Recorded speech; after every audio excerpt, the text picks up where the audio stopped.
მეთევზეები ახალი რეგულაციების გაუქმებას ითხოვენ.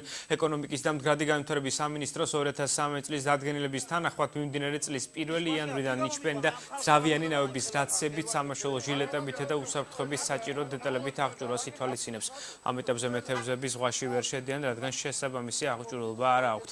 ისინი რეგულაციების დროებით გადავადებას ითხოვენ. შესაბამისი აღჭურვილების შეძენა რომ მოახერხონ. საკითხთან დაკავშირებით საზღვაო ტრანსპორტის ადმინისტრაციაში აცხადებენ, რომ მეთევზეებს არ მიუმართავთ მათთვის 2013 წლის 15 ოქტომბერს შევიდა ეს რეგულაცია ძალაში და მას შემდეგ არაფერი შეცვლილა.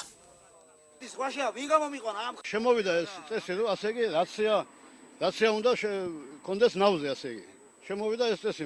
ორი დღეა დავდივარ მე მაგენთან და ვეუბნები რომ კარგი, ასე უცებ რაციას ვერ ვიყიდი მე.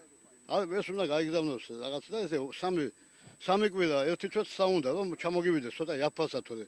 არის აქ $250. $250 აფერ უნდა მიცეს უბრალო მეთევზე. არის მობილურები, არსებობს, რომ ეკიპაჟი ყველა ეკიპაჟს აქვს და მოუკავშირდები თუ რამე მოხდება ზასტავას. დახმარება თუ დაჭირდება, ტელეფონებითაც ხდება რომ დაგვეხმარონ.